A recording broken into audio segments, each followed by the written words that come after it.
Nice No. snipe, bro. Let's go this way. Grapple onto this wood wall. Be careful, build.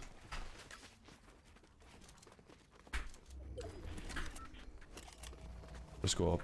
Goes far again. Island, be careful.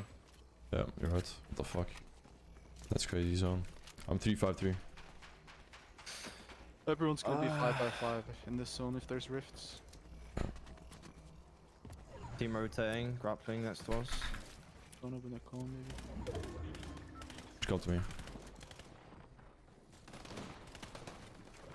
Drop me a little bit more metal. Yeah. I dropped metal. Be careful on me. 120. Okay. That's on the left there. I'm gonna scout now.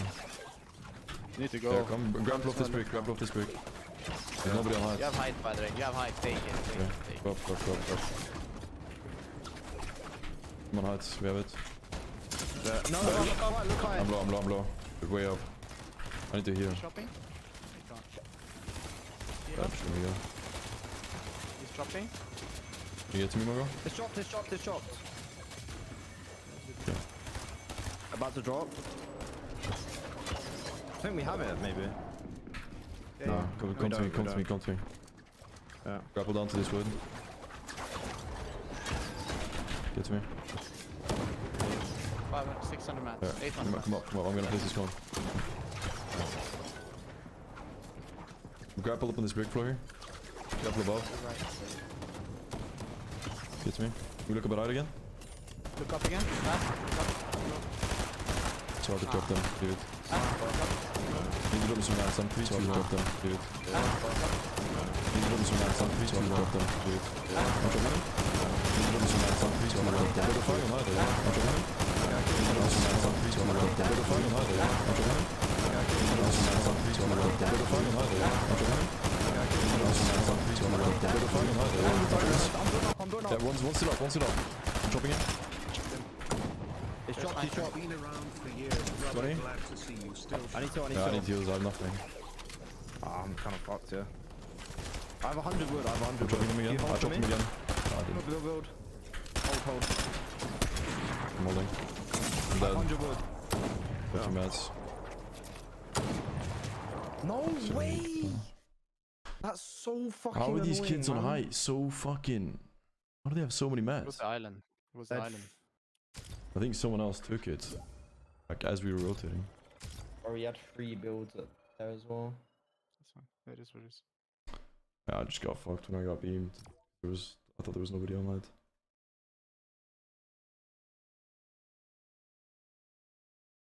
Oh my gosh. This is so... on the win. Yeah, it's alright, we're on 53rd. So good. Thing is, I didn't have the POV from Mongrels. He didn't look up, you know, so I didn't see them.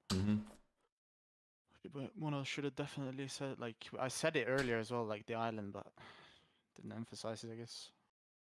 It is what it is. It's not too bad.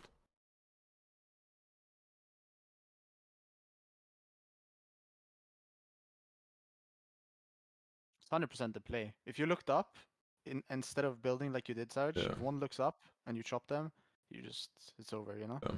Just a bit execution.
You guys are such pussies. I can do it easily. Do it then. Go. Bro, you didn't even ask. Oh, that looks so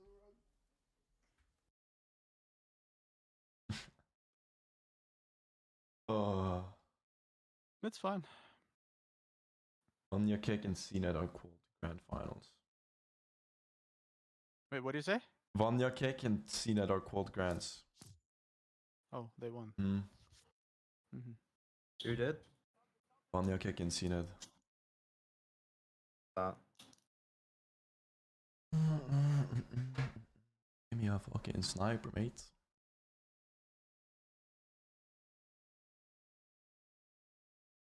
Possibly see them as a weaker team, but so much distance already being gained by Putasai and Slazy. I think they've done enough to disengage out of this one and not cause a chase. The problem there was the material count for Putasai and Sneezy. They only had, I believe, 7 builds by the time they made it to the bottom of the hill. So it was difficult, and it's also going to be difficult for Venno, as it looks like he's lost Tayson. 11 HP. Looks like he was basically just rebooted. As now, Kiro up ahead, Venno trying to stay as hidden as he possibly can, as it's going to be quite the journey to find a way to bring Tayson back. Looks like he's still taking a look around Grand Glacier. Let's see how this happened. And just really unfortunate circumstances to start this game for Venno and Tayson. And it does look like what we saw before we left was actually true, but Tayson was at least able to get a knock onto one. But the damage seems like it's just too much. And then you have the Thunderburst, waste no time getting into the box. You kind of see in the minimap there, Venno and the distance that he has. Once again, a lot of information to be gained from the minimap. It is going to be a 2v1 scenario as they return back towards Venno, hoping to probably solidify this elimination. Round 3. It's actually iDrop Nebs. It's not the duo that took out Tayson, so maybe they won't be going for Venno here. They wouldn't know, or shouldn't hopefully know he's a solo, but if they have been paying attention to the feed, if they put in that homework that we talked about before, it might just grant them an advantage in this engagement for the 2 versus 1. And it looks like they're interested. They smell something. Is Venno cooking something in these boxes? It looks like they want a piece of it, as now Venno starts his run, his escape route. But Nebs hits the snipe, cracks Venno, and the hunt continues. Almost tagged him in the Achilles heel, and now they're just pressuring him. And since now they're going in the cave, a lot of Venno's options are going to be taken down. iDrop on the other side, shots going through the builds, and it's just too much to overcome. Venno and Tayson go down so early in this game. At least they were able to get some points for elimination, so they're not going to be left with nothing as we jump on board. Bag Chaser and Breezin getting elimination as well, just outside of Pleasant and Piazza. So even though they got more rotation to go, at least they're picking up eliminations along the way to help with their Storm Surge. 2 elims on the board now. Once again, though, they are inside the zone. Similarly to the previous match, where around the 3rd zone, they did take an engagement, but it took way longer and they weren't able to make it back. Now they have gotten those eliminations. They do have the Crash Pad Float Berry Fizz combination that we're about to see shortly here. To go a long distance, you can see flying across the map, and it's Volko and Vortexers that are going to take some shots at them.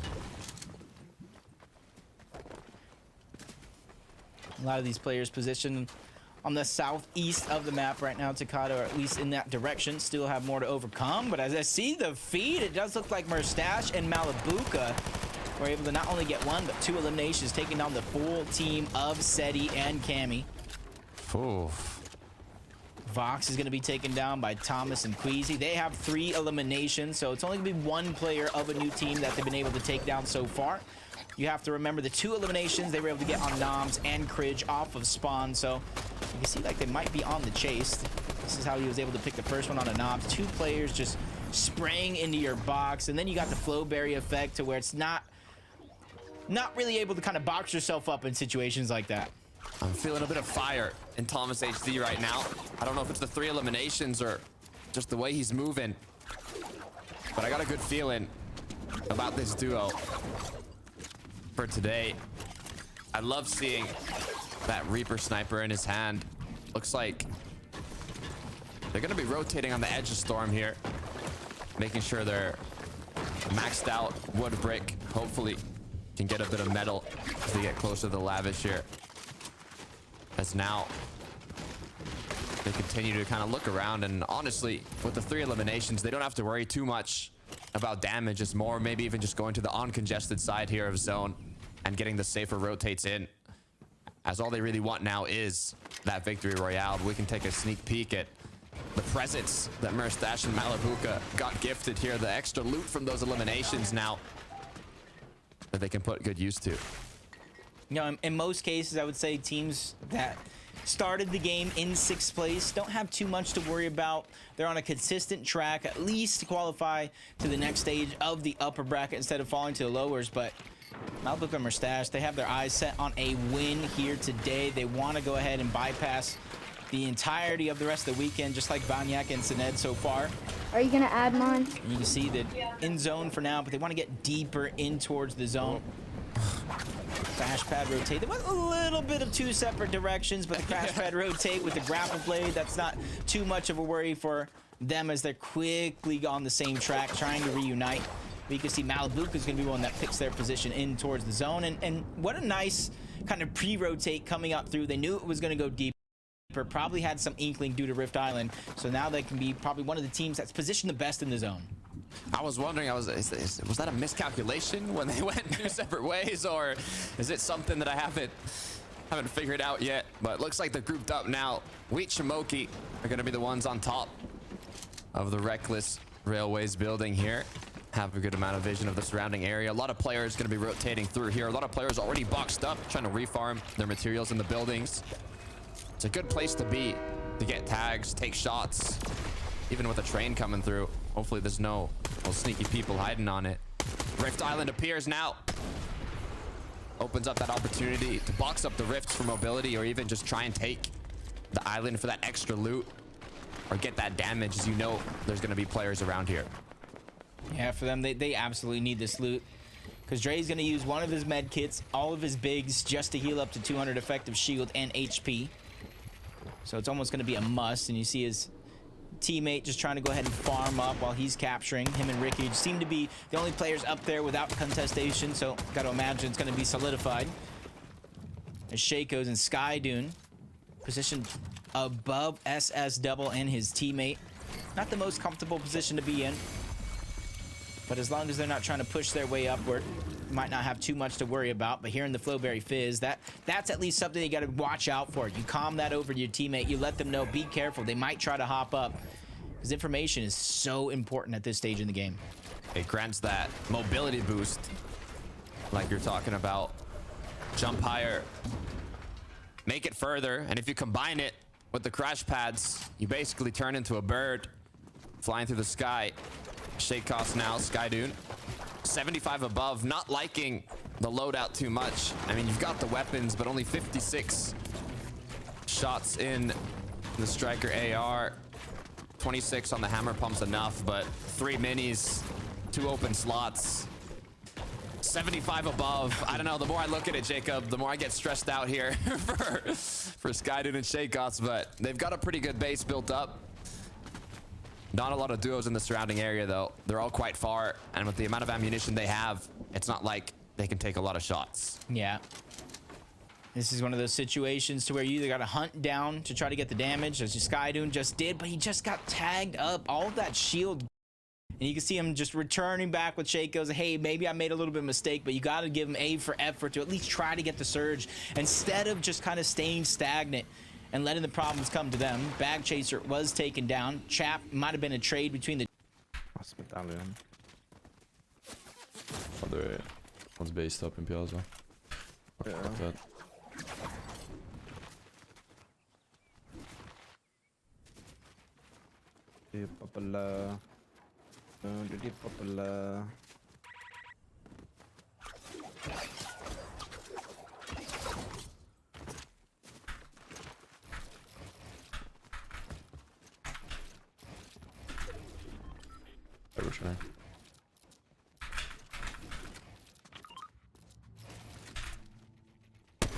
to the crate, man.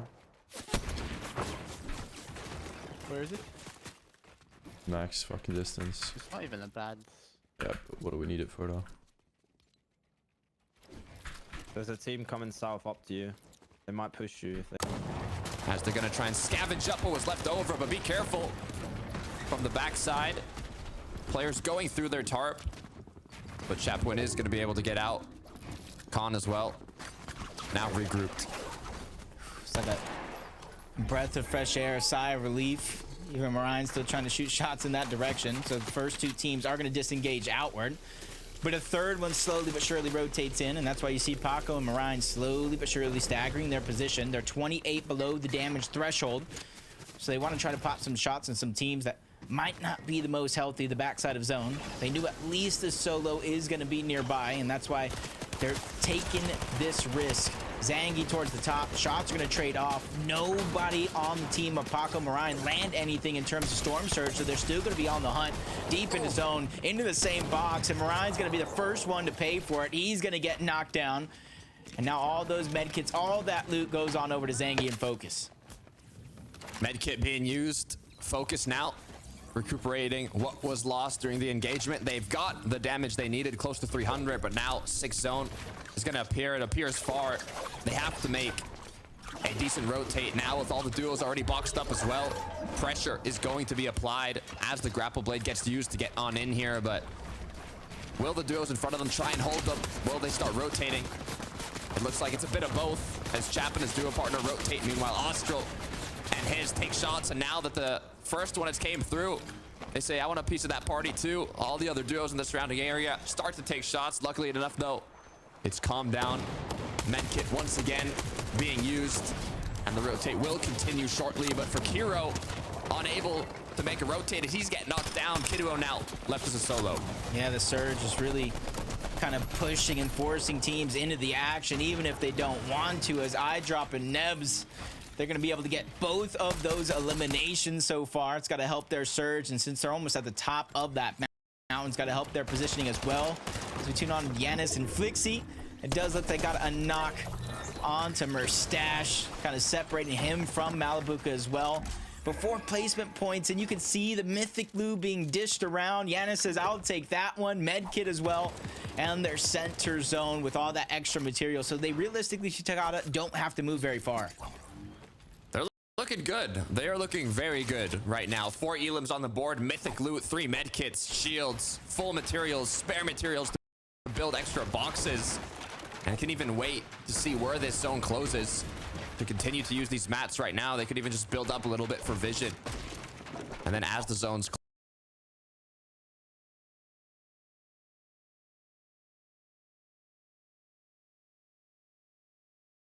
slide in. Fully with you. Going on this rock. Build a bit. I'm going a bit deeper. I'm running around left of this, okay? Because we're ahead on Surge. You good? Yeah, with you. We need a bit of damage. I'm gonna stop here. I'm trying to keep up. Okay. We need a bit of damage here, Vika. Yeah. We're good for this one. Don't stress. Oh no, I'm not. I'm just looking in general. Kids behind us. I'm replacing this metal wall. Okay, I'm 5, 4, 5. To go with very few teams already positioned nearby. Pink and Vika are going to have to make one far journey until they find that safety. looking brighter for this duo in the second game. They did get taken out early in the first one, but now it's just motivated them that much more. Mythic loadout as well, looking incredibly healthy, and now switching back over to Thomas and Queasy, boxed up on the snowy mountain here. Zone has pulled towards this side, opens up the risk for the moving zones to go even more north and make those drastic changes in elevation. So you always want to be prepared for those worst case scenarios, positioning yourself in the ideal situation.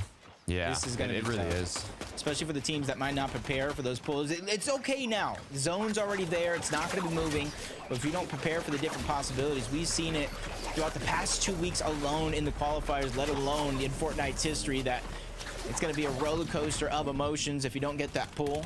Volko's already feeling it. Lost Vortexers. He's having to make this rotation by himself, and just one well-placed shot with almost any weapon to do him in.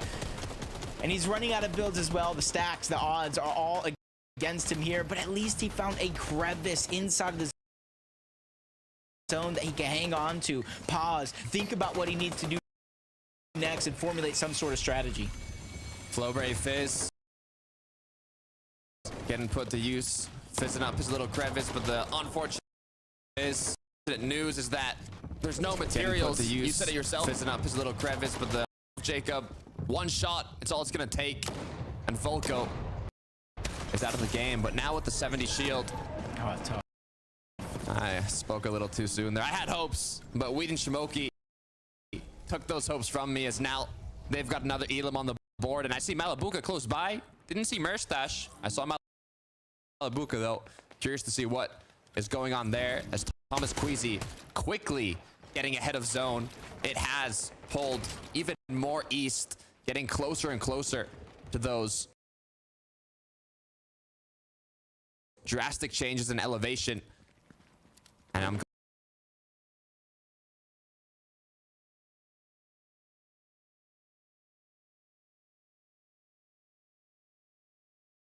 glad to see the duos here preparing for that. Yeah, you see a lot of these teams that are currently there, positioned high up on the mountain. You want to get there first as quick as possible, so you don't have to go through this. And I know this is a nightmare with Malabuka being a solo, but still, even duos are feeling the same pressure going up the mountain. Teams already positioned there, looking towards the back and just getting those shots off. But he found a little bit of a slow rotation. Teams not really able to pinpoint a shot on him just yet, because they too have to rotate up this mountain. But Malabuka almost makes a flawless rotate, almost unscathed. I'm even crossing my fingers not to curse him because he's playing that well. Oh, you can see that he's feeling confident. He has lost his duo partner, but he has what it takes to make something happen. Ping and Mixon, though, are the ones up above, up of the hill, at the peak, and they want to hold on to it. This could be the perfect time, but 8 zone, some would say just a little too quick, a little too soon, especially if you don't have the materials, as Pink finds another elimination onto CZB. That's going to allow him to get the revive onto Vico, and you're seeing a lot of the heals. They're just tossing them over, making sure that everybody has their preferred loadout. A lot of those HP heals that we've seen go to the heal off in that last game are going to be used in a moment like this. So you almost got to wonder, Pink and Vico, with the amount of heals that they have on them in terms of HP, are they going to need a refresh? And even if they are, how are they going to get it? Zone pulled south, did not go directly to the water, which is good for a lot of these duos, but it could pull back. 9th zone now, pressure is on. This is where you have to make something happen. Vexi, Perhawa, 2nd place in the first match. Just one away from the VR. They had a bit of a taste of the grand finals, but they're not there yet. The job is still yet to be done as Malabuka continues playing it as a solo. Yeah, and you can see he's staying on these high layers. He doesn't want to get stuck down below, look weaker than he actually is, and he's using that grapple blade almost perfectly, saving a ton of his builds from point A to point B. You're going to see him do that again, and once again, it's the elevation that he's capturing in a lot of these positions. Even when he gets aggressed on, you see him not taking the time to drop down low. He doesn't want to get stuck in that mess. Great plays by Malabuka, weaving in and out of these builds, but only 127 above the damage threshold. Push is going to come to shove eventually. Once again, double pull south. You can't reuse your tarps. You cannot reuse the materials when the zone continues to pull far like this. And it's Thomas HD capitalizing on all these duos that are using the grapple blade to conserve materials on these rotates, as Mixon and Ping still up above. Yeah, buckle up, boys. The roller coaster is going down the mountain now for a lot of these teams. If you're rotating first, that's where you're going to get noticed, but everybody's going to begin to jump on top to try to go ahead and stay away from that low ground layer. Great movement by Flixies and Yanis to stay ahead of the pack, front side of the zone. Malabuka still doing wonders by himself. Found elimination towards the bottom. That's Nebs he's able to clean up. Still trying to get in the box, and eye drop soon to follow. Malabuka, 2 eliminations. Huge refresh in terms of materials, keeping himself moving forward in this game. And he is not done yet. Looking back over at Flixie, Yanis taking out height. Now they won it. They want to overthrow Mixon and Ping as the battle commences. Another chop down here. Now just has to connect the shot. Mixon, though, still fighting. He wants it as Flixie now put into zone, but it looks like they've taken it. Theirs to hold on to, especially this late, going to the front side, making sure that you have your foundation set. You gotta imagine that maybe Giannis is gonna be the one playing heal off. He does have the HP lead, but with no heals to Thomas, this is where they're gonna have to get aggressive. They're gonna have to find those med kits elsewhere. Unless Queasy has more than enough for the both of them. They continue moving forward up the side of the mountain. 4 eliminations so far onto Thomas. They're trying to make up for that blunder in game 1. Sandgill's gonna be the first one they spot out, but no aggression just yet. They're just trying to make it by. They don't want to make these risky fights unless they have to. They want the VR. It's not like they have to rack up double-digit elims like they've done before. They want to secure that victory royale. 4 on the board already for Thomas. Hopefully, Queasy with some kits as now the pressure is on. Malabuka's still up, but he gets dropped down to 27 shield. Now fizzing up right back to where he came from. 35 builds to work with. He really could have a chance to win this. Especially if nobody spots him out as a solo. 3 med kits left. He does have the fizz. Not too much damage to taken by storm either. This could be a perfect opportunity. But Queasy and Thomas, they spot him out. They put a couple of seconds of focus on him before they have to focus on their own game plan. They're being targeted from above. That's Flixie with a nice shot. Podesai and Stacey even picking up eliminations.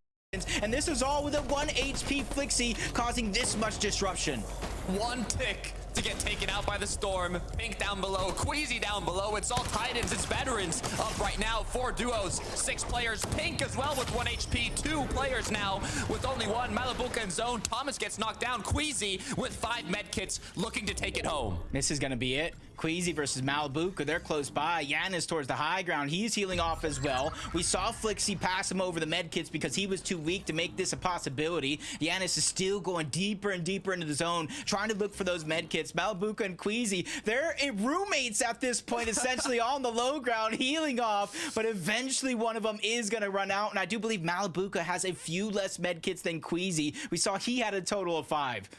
Increasing the distance between them. Now the roommates have been separated. Giannis above still trying to get as far as possible from everybody, and I have no clue who has more medkits. Malabuka dropped. It's a 1v1 now. Giannis versus Queasy. Yeah, you can see Giannis dropping down just a little bit. The HP's not going up. He runs out of time, and Queasy with 5 medkits with King Thomas himself advanced to your grand finals. Thomas HD and Queasy taking that 2nd spot in the grand finals. What a way to close it off. Yeah, and they go ahead. They had a blunder in game 1. They went down way earlier than they'd hoped to, but they went back to basics towards Lavish Slayer. 2 quick eliminations to start off their game, and now they get to watch with the rest of us on the sidelines and watch it all unfold. And you can see that was his 4th elimination on the Reason. He was trying to escape. You see Queasy getting aggressive. Sky Jump stood no chance here, and this is what happens when you take these Titans and you put them in an end game. I mean, look what Thomas HD did. Queasy secured the VR from the heal off, but he had all the medkits. We were saying, why does Thomas HD not have a single medkit? Because we know what Thomas HD does best. He gets those eliminations. He frags out, and that is exactly what he did in the last moments to open up that path for Queasy to win the heal off. Yeah, but you got to give Malabuka credit for a solo for so long, and even started in 6th place. So even though they don't pick up the VR, you got to imagine their confidence has to be feeling good. 2 solid games for them, but Queasy and Thomas, one more time. Round of applause for the boys. They are FNCS Grand Finals bound. 2 games down, 3 more to be played out, but we're gonna head back to the 3 beautiful faces, Frankie, Levin, and Minnie. Oh, it's nice to be called beautiful. I don't hear it very often. Thank you very much to Carter and Jacob. You look fine. So let's talk about that epic final 3-way, because I was so surprised that Malabuka's high risk, high reward strategy did reap those rewards, but not the victory royale, because of course the victory royale has gone the way of Queasy and Thomas. A real turnaround. And what I love about this duo, Levin, is that they were playing for points. They weren't just playing as if they were going to get the VR. They were just like, even if we don't get this, we're going to make sure we're in the upper bracket. And now they don't even need to play it. Absolutely. I love seeing these guys do well, man. The evolution of Queasy as an IGL, it has been such a fun journey to watch. And you're right, Frankie, they played this game like seasoned mid to low ground veterans, and they were still able to pick up the win. Mini, I think when you look at what Thomas is able to do, you know, I was saying it there just a second ago, if you're Thomas, you just let him cook. He's got that mythic auto, let him cook. Queasy will be able to win the heal off, and it just works so perfectly, their dynamic. Yeah, I mean, if you ask me how Queasy would go about winning a game of Reboot Round a year ago in this sort of format, I would have said on high, spraying down, absolutely dominating the lobby. But here we are in 2024. Queasy wins on the mid to low ground layers. And again, as you mentioned, it just shows how much this guy's developed as a player to adjust to the meta and adapt to how things are going in a really, really difficult zone there as well. I mean, the way that they play was absolutely perfect. They didn't just try and jump in. They didn't just try and say, okay, yeah, you are Thomas HD, just jump in the box. They actually said, okay, we're going to play out our materials, let the eliminations come to us, and they stacked up the medkits really, really well there. I know Jacob said it there at the end. It was all about Thomas HD just doing all of that fragging right there at the end, just to clear out as much of the lobby as possible for Queasy to hit those meds. You say they stacked up the medkits, and Queasy stacked up the medkits because Thomas still had his beloved sniper in his backpack right up until the last minute. I was saying to you guys, hang on a second, he's got no refreshes. He's literally holding on to that weapon. There probably is no one else in the end game who has bothered to hang on to that, but it's Thomas HD, right? If he's not got a sniper in his backpack, he doesn't feel like Thomas HD. Let's take a look at the leaderboard, because it was so fantastic to see some of those big names that we know and love lasting until the bitter end. Now, remember that if you place 6 to 25, you remain in the upper bracket going into tomorrow. So you could be still in the running to get one of those 5 golden tickets on day 2 into those grand finals. And as you can see, Mini, those big names in the top 5, I mean, Murstache and Malabuka, what a performance from them. I mean, I'm going to say, what a performance from Malabuka, right? I mean, we didn't get to see Murstache in that endgame. Hats off to Malabuka, though. What an incredible solo clutch. There were moments there where he played really, really smartly. He was playing out his materials, but there were also moments of absolute magic, Levin, where when he needed the refresh, when he needed a few extra builds, maybe some extra heals, he just went for it. And there was that double elimination. I think it was onto iDrop. What an incredible clutch that was, that we were just astounded by in the back. It's Malabuka in the box. That's what he's going to do, right? I mean, there's not many players better. That endgame as a whole, Mini, it was so stacked. The names towards the end, it really felt like an EU classic. You got... man. Good clutch, but... It's so annoying I died because a kid just spawns in my box. Yeah, I hit him 100 inch as well. I was legit cap 3-4 with 3 medkits, 6 minis, everything I needed. And then this guy just spawns in my box while I'm full tarping. To change our skin. What do you want to play? Play motherfucking... I don't even know. I don't know though, like, I don't know what's happening on the island there. Like, what was the point of the island? You guys were 150 HP, you didn't heal up. You know they're gonna come up. You just said they're gonna come up. Like, what's the idea? I don't know, they ripped it up. Yeah, but that's predictable. You said they're going Go to the Alto, island, go right? Alto, Sunset Alto.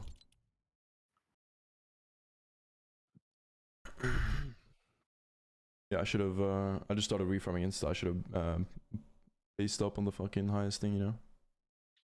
Because when they rifted, I was already on low ground. I feel like we shouldn't have even went up on the island. No, it's fine to go up, but it was like, I don't know. It was done poorly.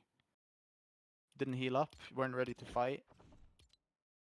Both were 150 HP when they came up.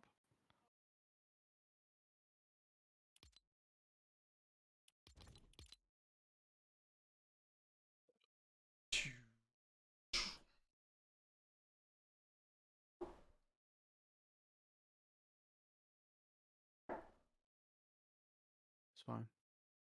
Mongrel. Yeah. When you're endgame like that, you need to slow down, okay? Because you just need to listen. Because I will do basic comms for you. Like, you could have lived so much longer, you know? You just need to chill. Yeah. You don't need to go down layers. You just need to stay up as a solo and hold your roof. It's the duos on height and low ground most of the time. It's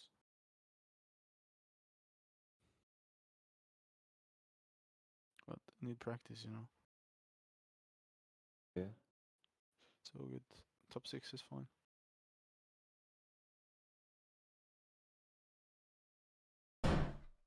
Also, realistically, you go for the med kit a bit quicker, so you don't use your last flopper. Then you grapple in, you pop a flopper, you still have a med, you know?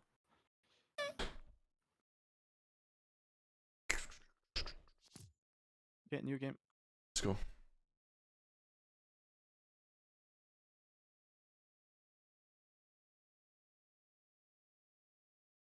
And then tomorrow, they will be pushed up to the upper bracket and have that chance to qualify through a VR. So you need to accumulate as much points as possible, even if you're unable to get a VR in the end.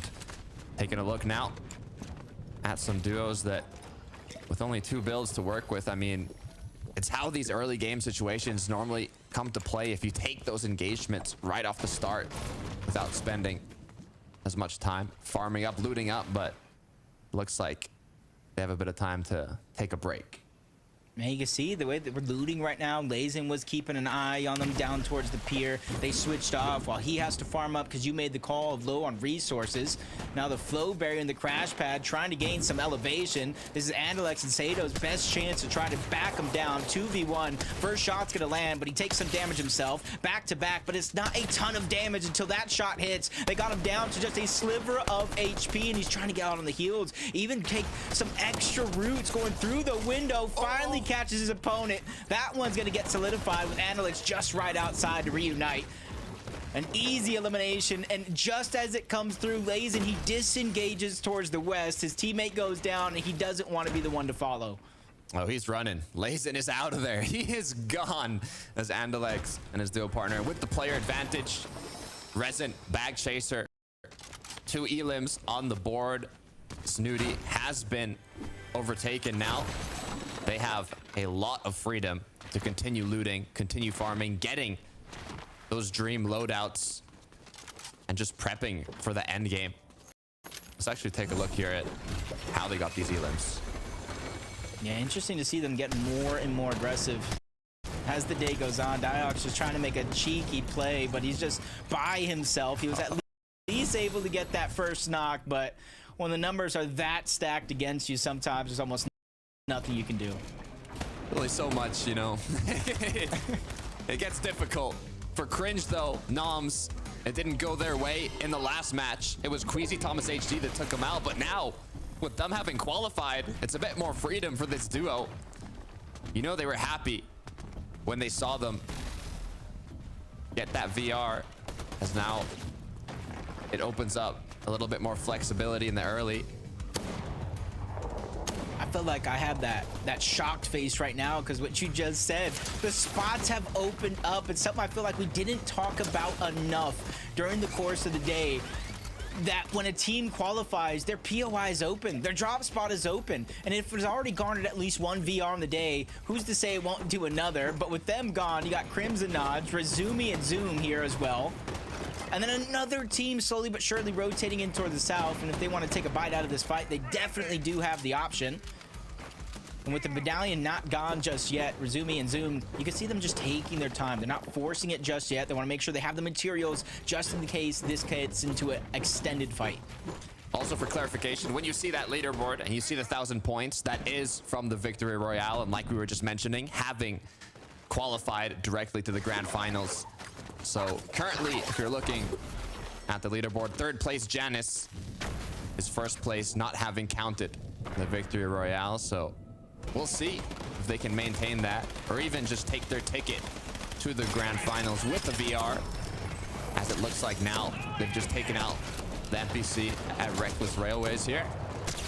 But there are players close by. The question is, are they going to aggress?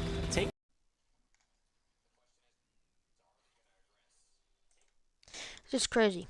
I'm watching FNCS on my YouTube. What's good, YouTube? Mic is on.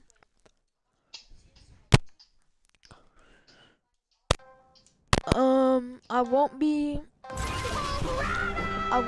doing what's it called? I won't be talking the whole time. I haven't been talking so far. But pretty much for the YouTube, what I'm doing is showing you all some content from FNCS, Europe, FNCS. Pretty great players. You got Mr. Savage and Mongrel, who I'm rooting for.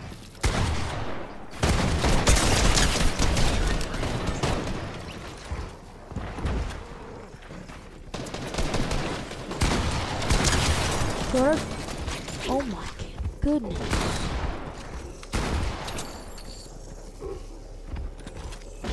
I'll take this.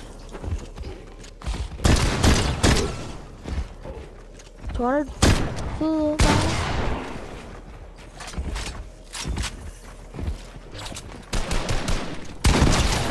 So yeah, you should go check out my YouTube if you want to see my main stream. And YouTube viewers, glad you did. That's annoying. What? 200 damage and he didn't die?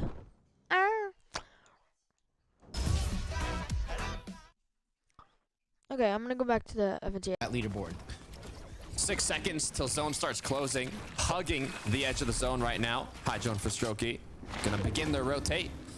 Flowberry Fizz coming through. Granting that mobility boost. Has Grapple Blade as well. Opponents went the opposite way. But there was another duo on the yacht there. So they do have to be careful. It looks like they didn't get into a full-on engagement. So all 3 duos here are just gonna try and make their way to zone. It's not the worst situation to be in if you have mobility and a grapple blade, but even if you don't, there's a couple of static launch pads around that area as well you can use for mobility if you weren't blessed with anything off of spawn. As Marius and Sanguild still nearby towards Lavish Layer. I can't see the medallion on screen anymore in that mini-map, so I gotta imagine somebody was able to capture that one finally. Especially with all this action going down around it, you gotta imagine that that's a huge risk that somebody was able to reap the rewards for. Sanguild going right back to where he got that sneaky elimination with his duo partner. As now, I think they know someone's close, but they don't know where. Saw him crouched literally right in front of them, but now starts running. They know it's a solo. It's a duo partner. Can they catch up though? Is it worth it? So many players are close to them. That solo could turn into a third party, a fourth party from the surrounding players. So I don't think it's something that they want to risk. I feel like every time we zoom out and get that overhead view, there's another team over towards Lavish Layer. And with the zone pulling in this direction, rightfully so, teams want to give them the best chance to get towards that center zone. Kiddo and Kiro towards the outskirts. No elimination so far, and you got to look at their builds as well. Lacking a ton of resources, trying to make their way towards the zone. And you can see the decision not to go straight for the launch pad. They almost got to go for the double revive plays until they make it in towards the zone. You can see the material getting passed around. Luckily for them, though, I will say, Takata, there is nobody even near them. No one that can even look in that direction because of the environment, the natural mountains that are nearby. So they're pretty safe for now. They just got to be able to make it out of the zone and into the next. I mean, they also need loot. They could use a bit of materials, use a bit of heals, use a bit of everything, to be fair, almost. So hopefully they'll be able to recuperate that, as Yanis has to recuperate something greater, a duo partner that he's lost during this engagement here, but it might just be a 1 versus 1. It looks like he's not completely at a disadvantage, but I might have spoke too soon, as Vico and Pink now want to be involved in this battle. But it looks like the disengagement came through. Yeah, it looked like he was going for a little bit of a cheeky chop. Yanis didn't want any part of that. Goes farther and farther outside of zone, but one solo chasing another. Sees Lazen by himself going towards the backside. He's in a very, very similar position as well, and he has to be careful. Combined 119 effective shield and HP, and as I say, that big pot is going to be prompted to come out. Give himself more wiggle room in terms of that shield, so that way he can fight off if he does get pushed. But I think his hunt right now, Takata, is going to be for a reboot ban or a wait to get Flixie back into the game. Hunt for materials, hunt for his duo partner as he gets closer to the snowy mountains. So we did see another duo in a similar situation, but it was a full duo is the difference. You can see at the mini map how far his opponent as Went actually chose to go into the storm here to try and make it out, as Giannis is going to pick up all these little small fries. Everything he can to withstand the zone and get that reboot. And with the way this game's been going, man, any heals are better than none. And we've seen some teams kind of go down for and even risk it all to take down another team to try to get the HP heals, not necessarily just the shield. As Veno and Tayson trying to eye opponents into the distance. A little bit of a rough game in that last one. And so they're definitely pushing themselves to the test here to see how many points they can pick up, unless they just have their eyes set on that VR each and every game, regardless of where they place. Veno's trying to find that shot. Will he get the connection, though? Pink and Vico, oof. Oh. They're going to be the ones getting the connection, as Veno now has been cracked, has a medallion, so will recuperate a bit of the shield that he's lost and continue walking through. Giannis was already able to get a knock on a Nate. I thought by now he would be able to clean that one up, but Lazen's got to be doing a good job. And this is the chase that we saw earlier on, maybe about 1-2 minutes ago. Giannis going to the backside of zone, thinking it was going to be just a solo. Nate was able to get rebooted. Lazen doing a good job, even fighting back from the low ground. Without too many heals onto Giannis. He's just waiting till he drops down to about 60 HP or less to try to use that small fry, get the most out of it each and every time. And quickly goes right back on up. It looked like he was toying with the idea to go for piece control. Now I feel like he just simply thinks he's going to outlive him and try to get all that loot. And I think regardless, the longer you stay in this position, you're almost making a no-win scenario for both of these players. Right. If you play for that outlive scenario, you're not winning even if you get the elim. You have to close this engagement as quickly as possible. And both players know that, as now they're each just one shot away from securing that elimination, and it's going to be Giannis that goes down lane. 15 HP now, and it looks like this might just be the end for both players. Has Flowberry Fizz, has a crash pad, thinking, what are my options? What can I do here? As now he pops one more Fizz, but unfortunately that's going to be the end for both duos. Yeah, I feel like almost halfway through that fight, they had some sort of sense that that was going to happen. So at least he was able to get 4 more points for the elimination by taking down Giannis. Got to imagine him the same thing by taking down Nate. And depending on if you get credit for that last elimination, at least you're able to get something. Both of those duos for your efforts to try to move slightly up the leaderboard. Even if it is going to just be one position, as Reason and Bag Chaser spot out Cammy and Seti rotating nearby. Quickly take that rift on out, and you can see as soon as that rift goes through, he spots the other one, and this is where they're going to make that conscientious decision to either go for the chase or not. And I think with Seti and Cammy coming back down, they choose the latter. Money making there when there's not a pad there. What is it? What is that play? It's on the connect. Nobody got us on our crate yet. Let's just fucking crash pad Fizz on our crate. Don't stand still, bro. No, he's gonna go.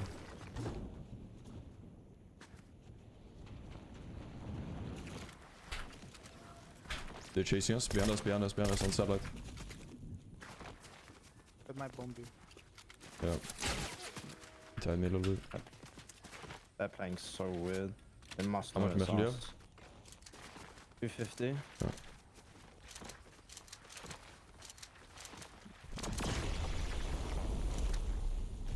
Farm some wood, Mongo. Cap wood, Sarge? No, I need a little wooden brick. Be careful. I feel like they're just gonna come. Yeah, I'm looking towards them. Careful, someone's sitting here on a tree. Careful. Someone could sit on that right hand peak. Don't go to the bush. No point. You get your wood later.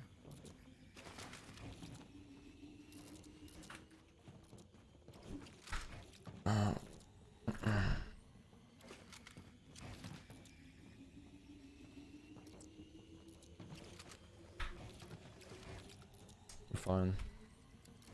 We just need to farm a bit. Team in ruins. He's one of my more favorite pro players. He goes by the name of Zetrix Live. Yeah, Zetrix, woo! Yeah, Zetrix, woo! Yeah, thank you all. Please settle down.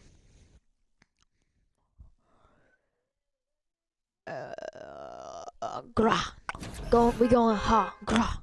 Breaking the house, gra. You think you the poop? You're not even the fa. We going ha, gra. Yeah? What? I'll check 1 second. Chad, I'm not even kidding. I've been on Europe servers all day playing in fashion chairs. So I'm happy I'm not. Alright, I'm refreshing it. Scopes. No, it doesn't say you're live.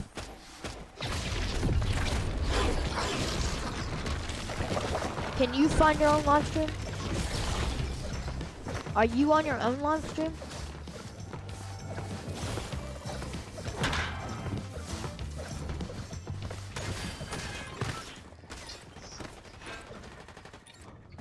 God, these kids trapped.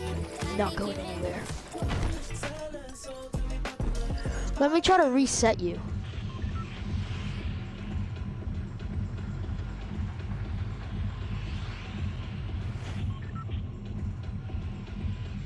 Alright, I'm looking. I re-looked you up.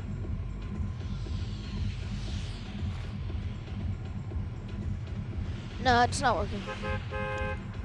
I don't know. Chat, my job is so bad now. What did I just do? Oh no, I sold so hard. Chat, I'm not even kidding. I never go here.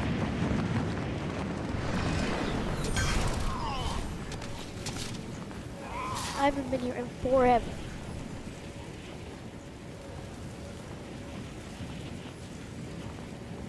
Where do I even go? Where do I even drop?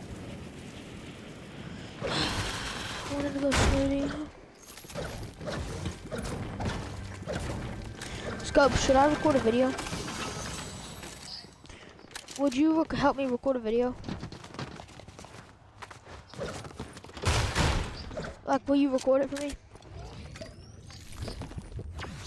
I don't know. Like the best drop spot. I don't know. It's kind of a little late for that, but I mean.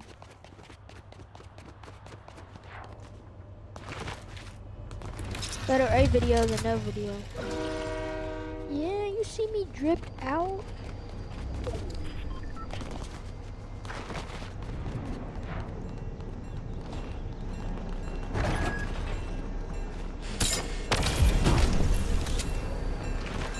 Okay.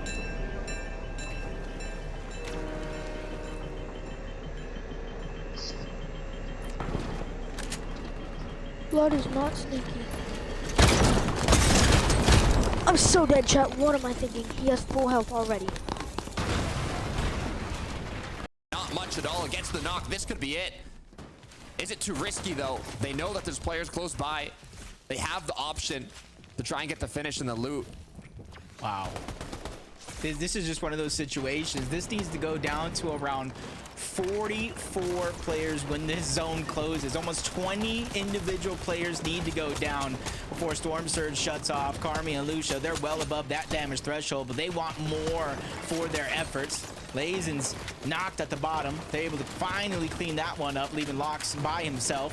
But at least he was able to get an elimination for himself and his team. He just needs a moment in time to stabilize his position here, get that HP up and that shield, even if he's a solo. But you can see Storms are just affecting so many players in this lobby. It does look like Kiro is going to be the first one taking a lot of that pressure. Kiduo trying to reunite onto Nebs. Eyedrop is down. 1v1. He cannot turn around. He's hot on the heels. The frenzy going crazy. He has to switch to the Nemesis, not able to break through the builds fast enough to try to get the elimination, but he did push his teammate off and just a sliver of HP left on the Kiro. This is massive for the revive, but Nebs returning to the scene. He's trying to go ahead and stop the revive from coming through, or at least get his own on the Nebs.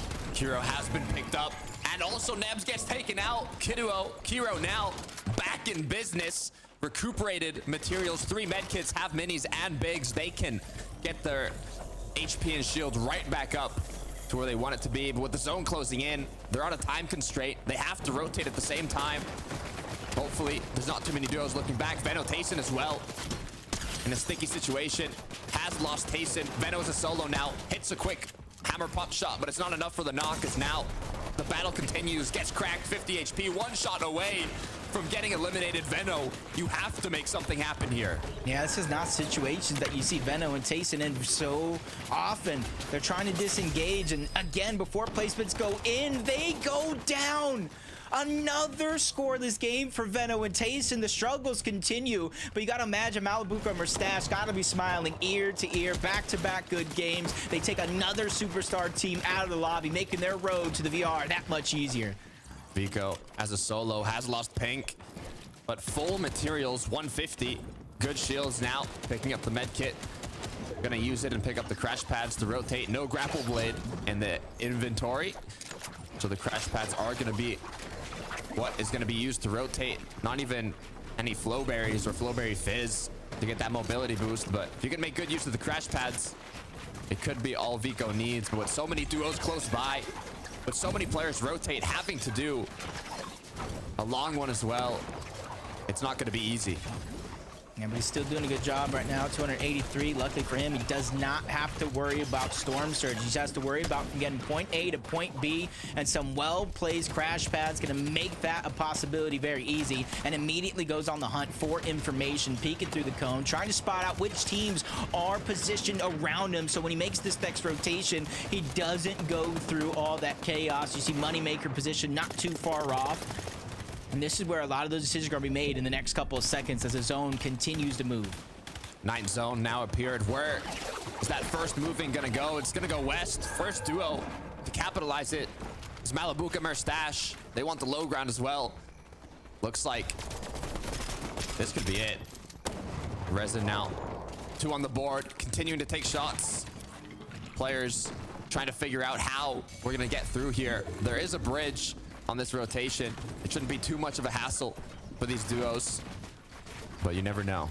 You have to watch out for Malabuka and Mustache going over the bridge. You didn't pay the troll toll. They might take you down for it, as Reason and Bag Chaser still moving by very, very smoothly. Malabuka and Mustache, they have so much position at the low ground, so much space to work with. You see them eyeing the next rotation before they move through, and Moneymaker and Fanayan are going to be the ones that have the high ground for now. But you can see there's a couple players beginning to focus their direction as Fanayan breaks through the box, gets another knock onto opponent, and that's huge. That's a material that he needed, which I'm not sure he got too much of. Moneymaker might have swiped that one up, but he only had 6 builds, so at least he doubled up there. Fanayan Money continuing strong. 9 builds though, you said it yourself, they need.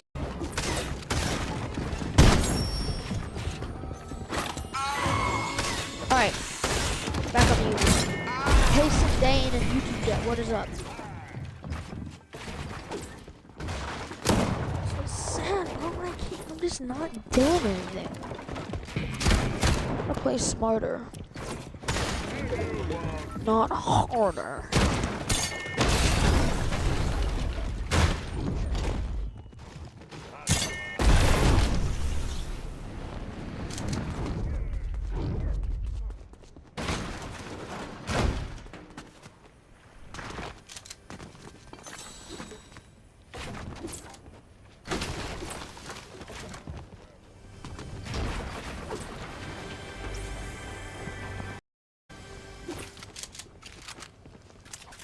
Chat, Zetrix_live on my Twitch. Go look at it. Check it out. And my YouTube is just Zetrix, all caps. Videos coming out soon. Sometime in March. Hopefully like within the first half of March.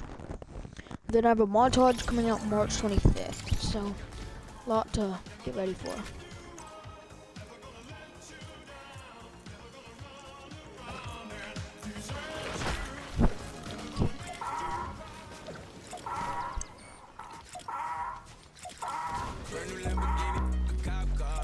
I got that. Cop car.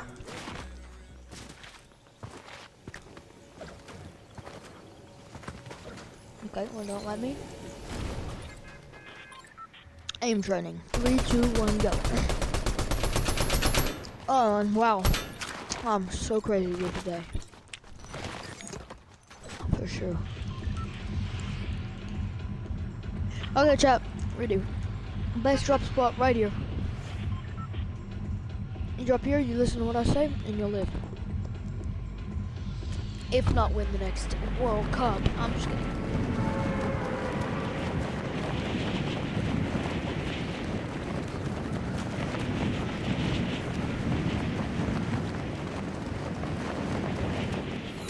They call me Queso.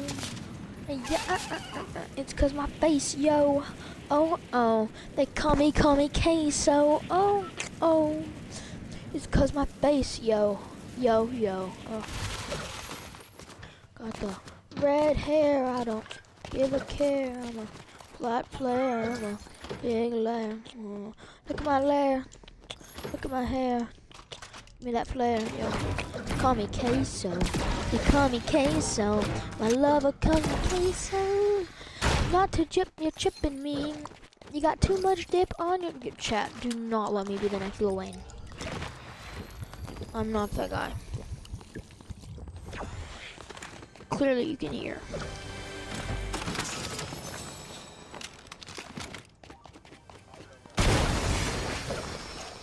Oh, my dogs are being bad, bro. Sit, little guy, sit down. Come here.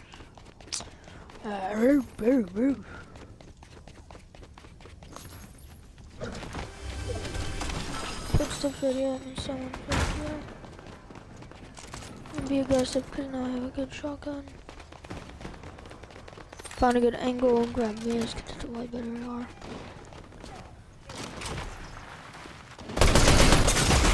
Oh my gosh! Good job, Anna. Run! Oh no!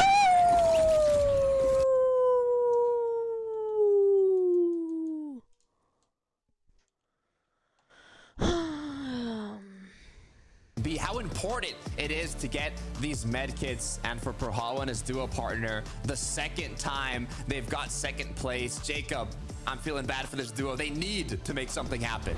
Yeah, it doesn't matter how many points they got on that leaderboard. You know as well as I do, it's the pride, it's the bragging rights, and taking home a game on one of the biggest stages of them all. But back-to-back second places, they have to have their head held high and where they're currently positioned. But Cringe and Noms, a well-played game. They got high ground at the perfect moment, and they held on to it to perfection to take the game.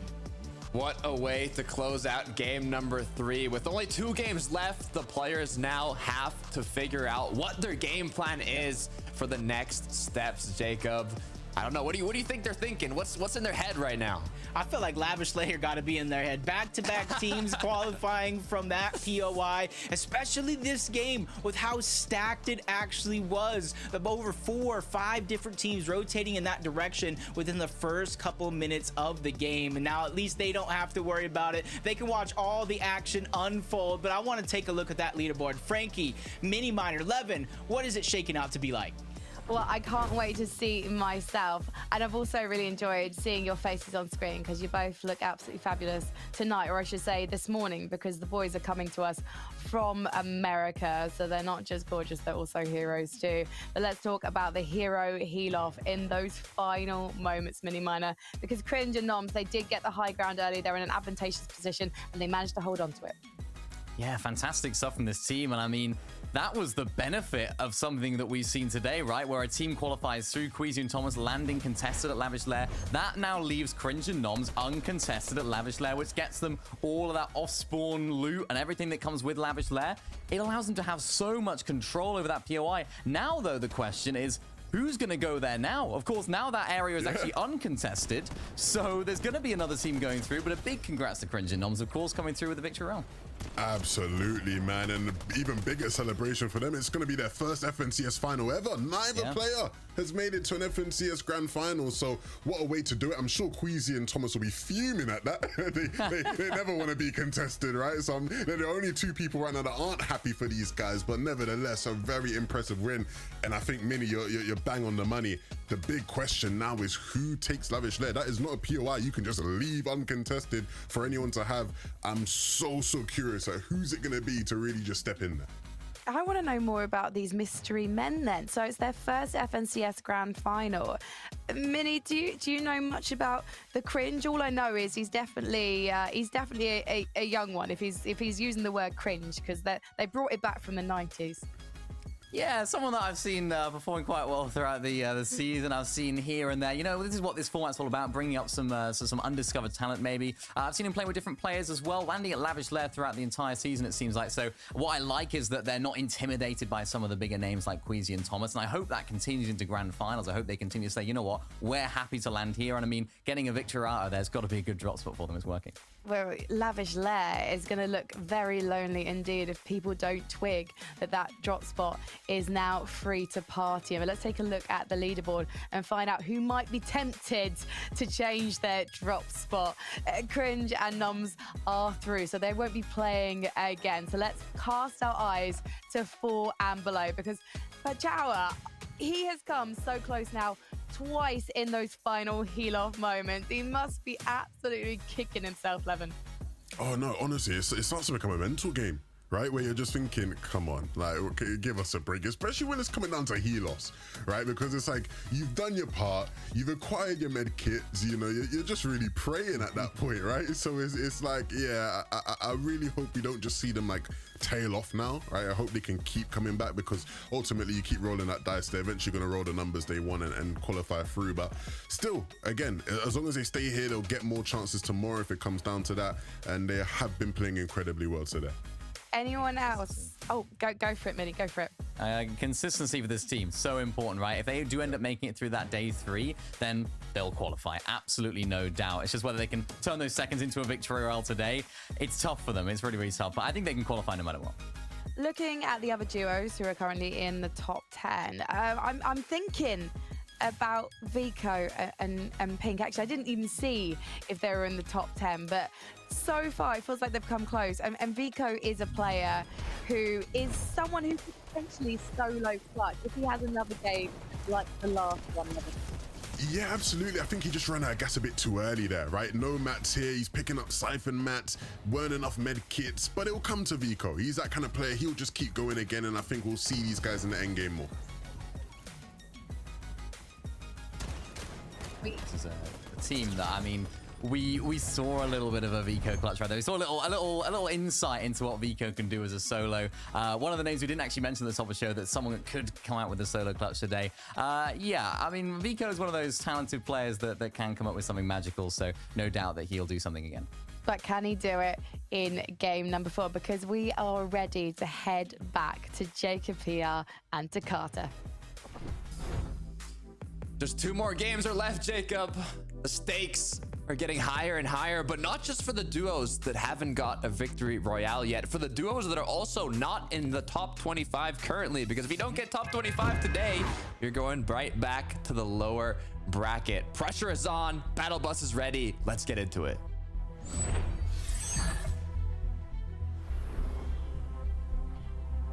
If you guys are just tuning in, first, where have you guys been? Should be here all day long calling all the action with EU. We've had 3 fantastic games so far. 2 of our winners coming out from Lavish Lair, Queasy and Thomas, Cringe and Noms.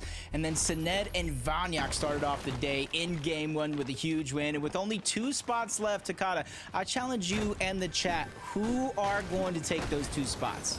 Look, it could be anyone, but there's a duo that I really hope does it. I mean, what we've seen from Perhawa and his duo partner, 2 second places with this current format where all it takes is a victory royale to qualify, and not even 2 regular second places, being the last person standing in the heal off. Well, last person standing that doesn't get the victory royale. It's got to be heartbreaking, it's got to be crushing, but it also can be motivation because you just want it that much more. Yeah, and just kind of talking about like top 25, there are certain teams that are so behind on points, they might not have any choice but to get elimination crazy. Not only to get into the top 25, but to give themselves the best chance to win this game and advance directly to the FNCS Grand Finals. Otherwise, they play again tomorrow.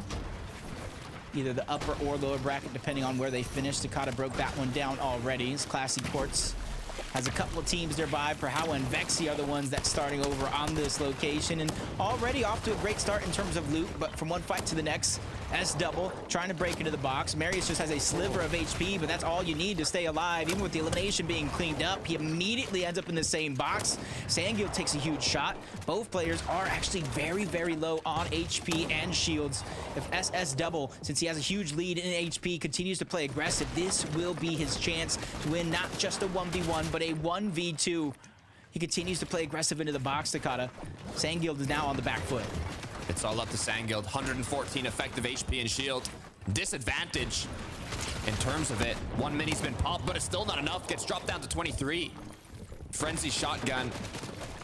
Normally, you want to get extra aggressive with that, but not having the HP advantage, Sangil quickly realizes it might just be better to fully disengage here. Come back later for the reboot card and play it a lot slower. 2 more matches left, and it looks like they didn't want to risk it, and it was the correct decision as the third party did come through, and either winner of that engagement would have been taken out most likely. And look at him crouching, Jacob. They know you're there. Kefi is looking to clean this up. Yep, that's a good amount of points for them. They started this game in about 20th place, and Relvis is looking to get the final shots on the SS double. It's going to finally get solidified, and they're just trying to get themselves closer and closer up that leaderboard. The more you're on that bubble, the more you're going to worry if a team passes you, especially if you go down early in that game. Looking at Malabuka now. Wondering, where's his duo partner?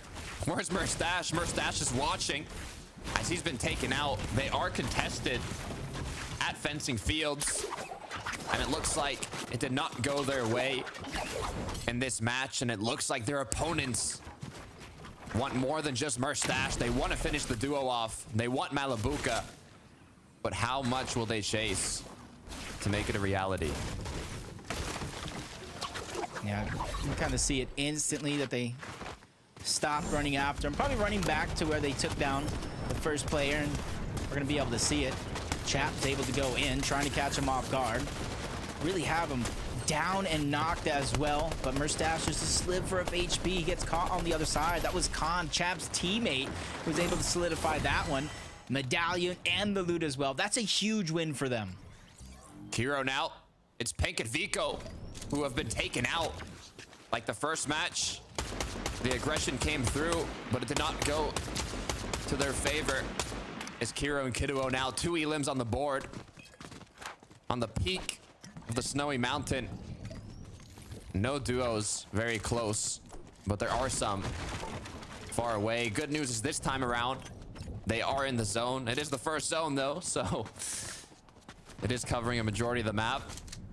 As now, they're gonna continue recuperating those materials. Yeah, I'm just wondering where they're gonna get not just materials, but their loot in general from. They don't really have many heals to work with of any variation, so interesting decision to see what scraps they're gonna be able to pick up. You see them going towards Reckless Railways, or at least in that direction. And with those EMP grenades, you actually could fish by just directly throwing them at the fishing spots, but it's not really going to give you too much in terms of weaponry, but it is going to give you a lot of heals to work with if you choose to make that your decision. I drop Nebs. Cruising through, flying in. My favorite glider. Love the song. Brings back memories. As now. Ooh, this is dangerous. Cammy. Seti. Lane and his duo partner. As I drop and Nebs have shown their presence already. It's kind of caused their opponents to not really want to continue with the engagement because they know the third party is ready. Just waiting for the moment to strike, but there's been another third party. It's Steno and Lucy who've taken out Lane. Knocked him down. Cammy getting a little closer, but I don't know if he's going to fully get into that engagement. Interesting decision for some of these teams to be in. Cammy, Seti, particularly outside of the top 40 with the way their games have been going. Nebs and iDrop, they're on the line of that top 25 as well. So a lot of these teams that are on this side of the map looking a little stacked, probably just trying to bolster their surge. maybe even positioning overall, because with no outline of the zone at the southern end of the mini-map, you got to imagine this time around the zone is going to come towards the south side of the map. Looking around, taking shots at where iDrop and Nebs were. So far, just staying active, staying cautious. But no pressure to fully move out of where they currently are. But it looks like they are going to choose to do so. Grapple Blade comes through. So far, no shots connected onto them. I'm always a little scared in these situations, having that Reaper sniper rifle around. All it takes is one good shot from an opponent, and you could be knocked right down. Ace and Benno not having the best tournament,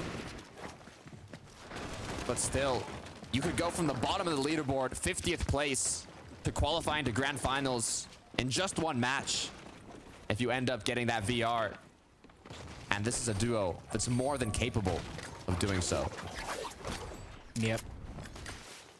Interesting decision for Venom to kind of disengage, but with the way the day has been going so far, talked about a couple of superstar teams outside of the top 40. Well, they're positioned 38th to start this game.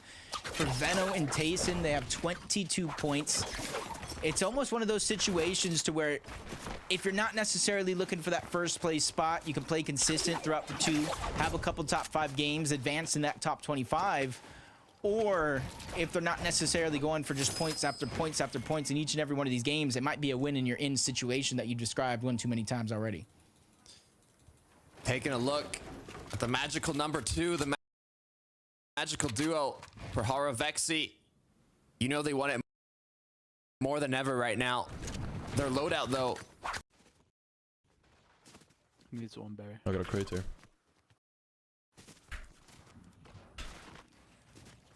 Or I found a crate in the ocean. Team king. Okay. One higher. I'm boxed up. Nice. Running. Persistence from Alabuka. Even some would say patience for him to stay alive this long. Over towards Shipment Station. There's a lot of barrels that spawn over here, but they're most likely taken as Malabuka's just looking for scraps that are left over. Found a couple more bandages that he can use. There is a reboot van as well right outside those doors. It's just a matter of, is now the time to go for it, especially with how much he's been chased along the map. I feel like if that team hears a reboot going off, they're going to know exactly who it is and continue to try to push and take Malabuka out of the lobby. It's going to be a difficult road in this match for Malabuka, but anything is possible. We'll take a look at Yanis Blixi here. Looking a lot healthier. Basically have all you need. Mobility, shields, medkits, ammunition, materials, a duo partner. Up and running. Now it's all about positioning and getting that damage.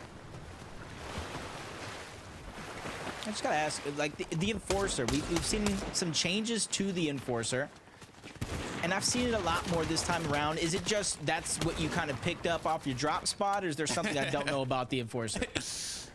Look, personally, not my first pick, but, you know, seeing it in the hands of Yanis, there's got to be a reason.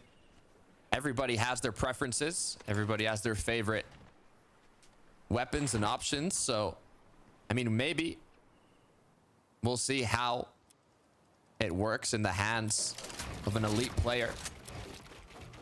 Shimoki and Wheat, though, making use of the Nemesis AR.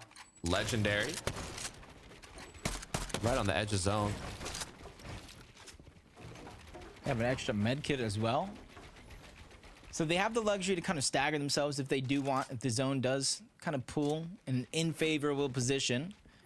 But just judging by the grapple blades, the materials, the resources, they're just getting information. You can see them kind of eyeing the land with their natural elevation as well. Not just they build the tower. They're on the side of the cliff, and they're just popping shots. They see Moneymaker, F9 in the distance. Another team towards the east. This is vital information for the next rotation if it does pull away for them. You see Moneymaker and F9 trying to do the same thing. Just peek through and just try to figure out what is the safest rotation, what allows us to save all the resources and have the most effect out of everything that we're doing. I kind of like this, though. Once you've got an elimination, once you've got a decent amount of damage, you kind of have that freedom to take more of an uncongested rotate along the edge of zone. or along the side where not all duos are rotating into. Although there's quite a few around here, to be fair. And then you have players like Vortex or Volko. Can even split up here. Sometimes you'll even see players like this kind of make bases on different high elevated areas, even if they're not in it, just to kind of make their opponents think that there's someone boxed up there and force them to take a different rotate. But so far, the only worry for this duo, I mean, 19 shots in a frenzy. It's all right, but could be a bit better. I'm sure they want damage with 0 elims currently. They definitely could use some more, but if you look at the mini-map at the bottom right, it's not like there's too many duos walking past them. So it might be difficult. Yeah, honestly, I see him using the smart pistol, in which I don't typically see a lot of players do. But because not only it locks on, players fly through the sky with grapple blades, crash pads. If you're low on surge, that isn't necessarily a bad idea, especially how the way it works with the hit scan instead of the projectile weapon. So this is a good heads up play if it does work out for him to kind of think outside of the box. And that's why I love watching Fortnite. There's so many different strategies. People really kind of putting everything to the test to figure out how they can get that edge over everybody else in the lobby. Camiseti now, first one's up on the Rift Island, looking to capture that flag as players get closer and closer. Ones who maybe are in a rush to get a bit of damage could even use the Rift Island as an opportunity to just have a little back and forth engagement. It's going to be iDrop Nebs choosing to possibly contest them here.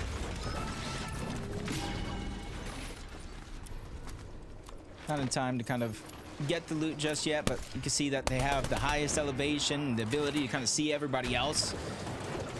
But not this fight. It's too far off. It's Pings and Mixon just trying to go ahead and get aggressive in this 2v1. That's Dandy on the other side, and the shots are going to be solidified, and there goes their third elimination in this game so far. Without placement points setting in just yet, you can see that they have 12.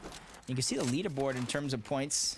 Everybody at the top 3, they already got their spot, but it's Perhawa, Vexy, Marius, and Sangild are going to be our top 2 still in play here without the next 2 games. So close, but so far. I think Mixon, we saw them playing for high ground. I believe it was 2 matches ago. They got overtaken, unfortunately, in the later half, but they have an incredible loadout this time around. 3 elims as well. Opens up that rotation freedom. As look at this, Malabuka has brought Merstash right back into the game, but I'm sure you can see not as healthy as they could be. 9 bandages, 1 mini, all Merstash has got to make his way in. If they can just find an entrance where there's not too many duos holding them, that could be enough. Man. Look at this. Oh! You say like a kid in a candy store. Got a little bit too happy for what he saw, but rightfully so. Med kits, bandages, floppers. He found himself a treasure trove of weaponry as well, but no shotgun ammo for his frenzy, so he's definitely still going to be in a tough spot. But they're slowly but surely trying to climb out of the hole that they dug themselves in early on in this game. And from what we've seen so far on the day, you can see them in 6th place, 164 points. They have done very, very similar things, particularly Malabuka so far, placing very, very well in a couple of these games as a solo. These guys are built for this type of thing, but maybe not this as they become the focus of the lobby. Malabuka forced all the way down low, gave up all of his elevation, and gave up a clear sign of weakness to Vortex and Cheatin'. Continue to look for those options. Merstash now grouped up once again with Malabuka, but for how long? It's not like they have an incredible amount of materials to hold on. Looks like it's 42 from Malabuka, dropping the med kit so Merstash can heal back up. They've been giving a bit of space, but the time is ticking. Clock is going down, 55 seconds until 5th zone closes, 6th appears, and the duos might just want to hold them on the rotate in. They are above on the Storm Surge threshold, but this rotate is going to be very, very difficult. Yeah, it's Vortex and Cheatin' still in that line of sight.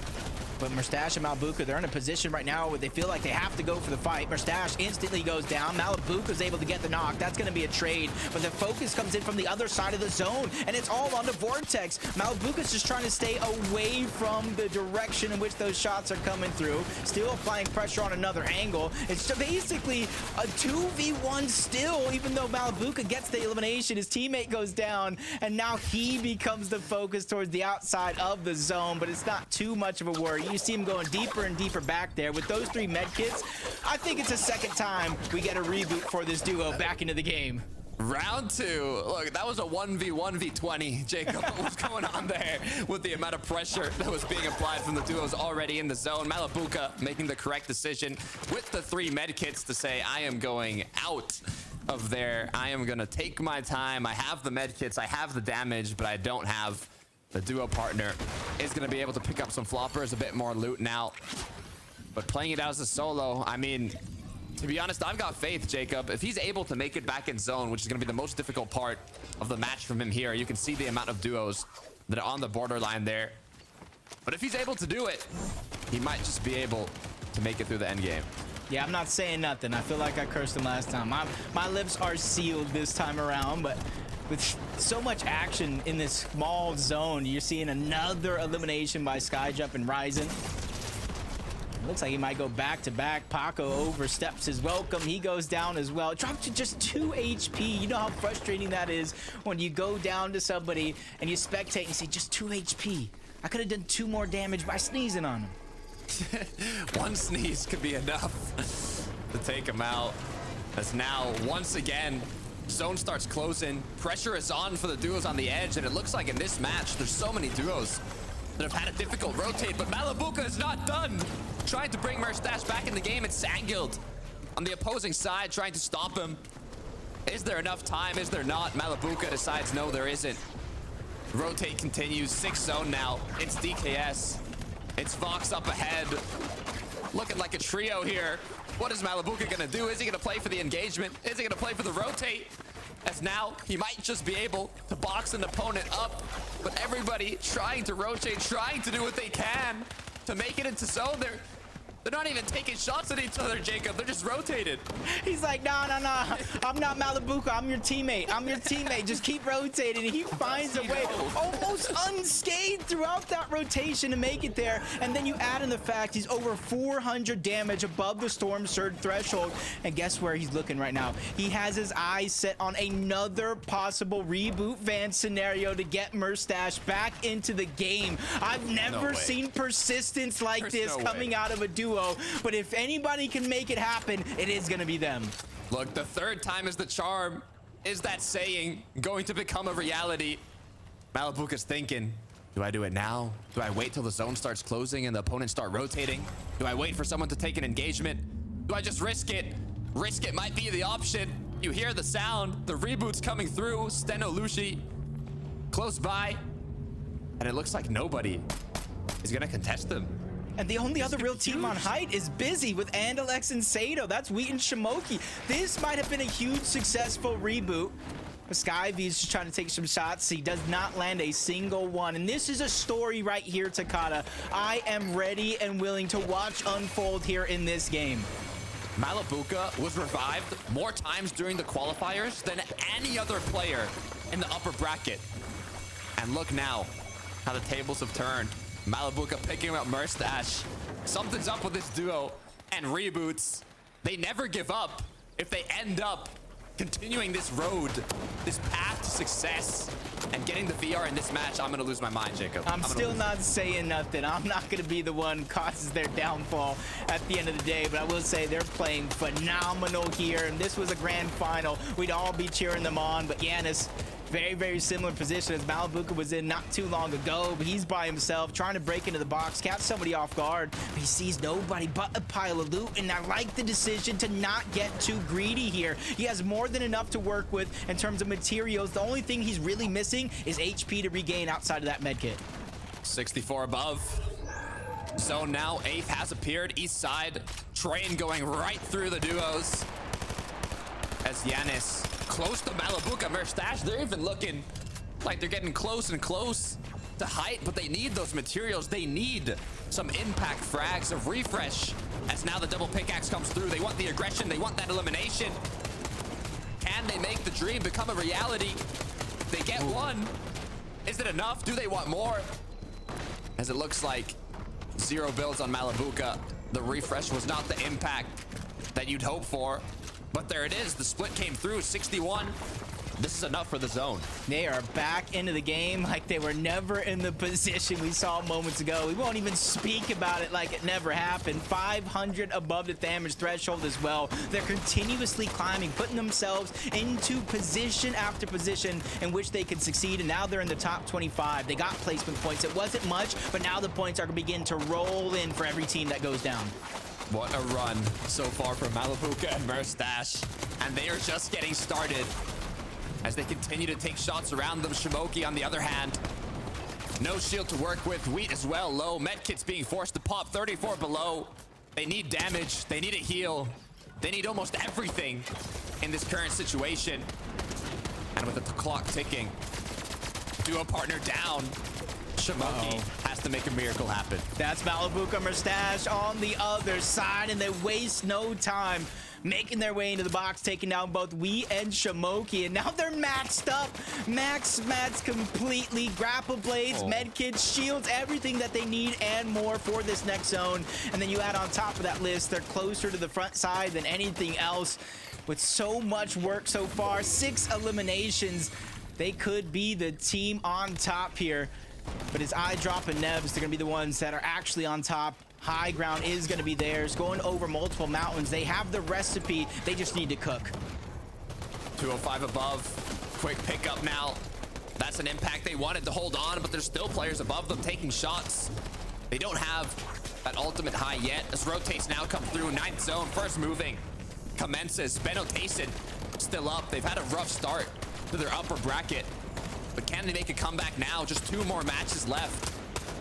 They want something to happen. Yeah, and they need something to happen here, because if they don't have a well-placing game here, it's almost they're backing themselves into a hole where it's winning in game 5, and that's the only way they can qualify to the grand finals on the day today. Malabuka Merstash still making their way through, falling down the surge threshold, but it's not too much to worry about with the amount of damage they put on the lobby so far. Vexy skating by with just a sliver of HP, but I might have cursed him. He finally goes down, but at least Perhau is still alive to give them a fighting chance. 6 elims from Malabuka, going for double digit when all you need is the VR. Bumped up to 7 with that last one, now up ahead in the zone. Are they gonna look up? You can tell they're looking to make something happen here. The builds go up, the 2 versus 2 for height. Are they gonna be able to secure it? 2 shots connect, it's enough to crack, but it's not enough for the knock. Merstash still up, still looking strong. Yeah, they're just separated right now, him and Malabuka. That was great damage, but there was nobody there to follow up on it. And they go to the front side of zone, immediately try to take height. That's iDrop towards the backside, chops him down the side, fall damage as well onto Malabuka. They're getting put through the ringer, and this is a huge test for them, but the persistence to try to fight for the high ground is gonna stay intact. They're looking towards the backside, finally spotted out iDrop, and the choice is there if they want to continue to fight for it. Flowberry Fizz coming through, giving that mobility boost. Are they going to use it for height? Are they going to use it for getting ahead? It looks like they want height. Builds start going up. Merstash now up against iDrop. All it's going to take is 1 clean shot. They could chop him down right now, but it looks like there's still opponents down below, and I think they've done it, Jacob. Malabuka and Merstash, the comeback of the century from nothing, playing as a solo to the triple reboot, now on high ground with that win potential. This is big for them, big for all their fans as well. I see the chat lighting up. Go Malabuka, go Merstash, and they are the energy for this run right here. And you see them trying to make sure nobody's going towards the backside to try to solidify the high ground away from Merstash. Win condition in hands as well, along with 2 medkits. The Flowberry Fizz if they want to gain height, so it's theirs to take it. But on the low ground, a whole different song and dance. Venno and Tayson still fighting for every inch across this finish line, and even back Podesai and Stacey deeper against the wall as they make their way forward. Step into the dirt, all the way down below, as Camiseti in the middle of it all, in the center of chaos, as players all around them, left, right, up, down, as they continue to stay together. The chemistry is being shown here. 1 quick shot is all it took for an impact on Cami now. It was put aside. That goes down, 3 on the board. As they start going up, it's Kiro 2v1. That's another one for Cammy and Seti. 4 on the board, and they're not done. They are finally coming online. This is the Cammy and Seti we know and love and have seen dominate Fortnite for the past 2 years, but they still have challenges to overcome, both on top and on bottom. They're the meat in the middle as Veno and Tayson out of builds here and quickly running out of the reserves that they have. They're still trying to stay down low. Top 4 has been secured. A massive amount of points have been gained, especially with their position on the leaderboard. But Malibuka goes down. He's causing disruption. Down goes Veno, and there it goes. Top 2 situation, and the heel off between Merstash and Cammy will begin. 11 eliminations from Malibuka, double digit. Merstash now, after being rebooted 3 times, is in a heal off against Cammy. 3 medkits left to go for Merstash. 3 medkits left to go for Cammy. The 1 versus 1 heal off. We are witnessing history. Yeah, the biggest thing right now is, did Malibuka see any medkits during his run on getting those eliminations? But it doesn't matter. Merstash wins the heal off with ease to advance to the FNCS Grand Finals along with 3 other teams. Record-breaking qualification to the Grand Finals. Malibuka from shambles. 3 reboots onto Merstash all the way to the Victory Royale and booking themselves that ticket to the Grand Finals. I feel like after watching that game, I feel like a gladiator in the arena just talking to everybody. Are you not entertained? Are you not entertained what Malibuka Merstash were able to do? You've had Veno and Tayson putting up big numbers, Seti and Cammy, and even though it's Merstash and Malibuka that qualified to the FNCS Grand Finals, it's those 2 teams. It's Veno and Tayson, it's Seti and Cammy, both of them outside of the top 30 that needed a big game to give themselves a fighting chance in this last and final game we're about to have. I'm speechless, Jacob. Like, I'm literally speechless right now. They not only got the Victory Royale, they got 11 eliminations. I mean, Merstash got 11 elims alongside Malibuka winning the heal off. Like, I don't even know what to say anymore. Yeah, that's what we all know and love out of this duo. We know they qualified, but we still have 1 more game left and action to break down. So I'm gonna throw it over to their desk one more time to let us know what's good. In Storm Sickness and in Health, Malibuka and Merstash are the ultimate duo for me right now, because we've been talking about how wild Malibuka has been going across all 4 of these games. And it feels only fitting, Levin, that this duo should finally pick up a Victory Royale, because they have played so hard for it. No one wanted it more. I mean, I don't say this often, guys, but you will never see a game like this again. You just won't. It doesn't make sense. How many reboots? Oh my. As the game progressed, Mini, you just keep saying to yourself, they're not going to win this game, are they? Surely they're not going to win this game, are they? Then the dominoes keep falling and falling and falling, and you get to the end game and they take height, and you think to yourself, my oh my, they are actually about to win this game. What a performance from Malibuka. I mean, if there are any doubts about where this guy falls in terms of, you know, individual rankings of players in the world, oh my god, what a way to show how good he is. I can't believe what I've just watched. I've never, ever, ever seen a Fortnite game quite like that. That is completely next level from this team. This is just stuff that we were in the back watching this. We were like, it's just it's not happening. It's not happening at all. But Malibuka right there, what he did was incredible. What he also did was giving those medkits to Merstash, making sure that Merstash was the one that was going to be able to go for that heal off. Because remember, Merstash took all of that storm damage, or Malibuka, I should say, took all of that storm damage earlier on. He would have had the storm sickness there going into the heal off. So it was all about Merstash there at the end. I mean, I'm just completely speechless in what I've just seen. I'm just completely gobsmacked as to what's happened. What a clutch from both of those guys. Dare I say it, but there's something about this duo that kind of reminds me of what Thomas and Queasy did earlier. You've got your Merstash playing the refreshes like Queasy did, and Malibuka going ham like Thomas did. And I know that's slightly sacrilegious because obviously Thomas and Malibuka used to be a dynamic duo together. But also the fact that the final elimination from Malibuka was taking down Veno. Veno is going to be molding because that was finally his chance to get that golden ticket straight to the grand finals. Veno and Tayson just both making it to the end game. The amount of big names that we saw there was absolutely crazy. Cammy going down to that final heal off. I have to see the leaderboard now, boys. This has been a night where we have seen these big names really show what they can do, and I'm absolutely living for it. They say this is an upper bracket semi-final, but for me, this is a night to remember. I mean, seeing that Janice and Flixie themselves as well still managing to hold on to Knife. I know it's a less starry performance from that particular round for them, but for me as well, Mini Miner, this is a duo that keeps holding on and hanging in there.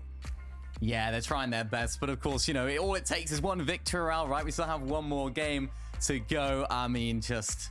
yeah, Mustache Malabuka, I can't even stop thinking about them. They just completely redefined what we thought was possible in Fortnite, I think, there, and just completely changed what our expectations were.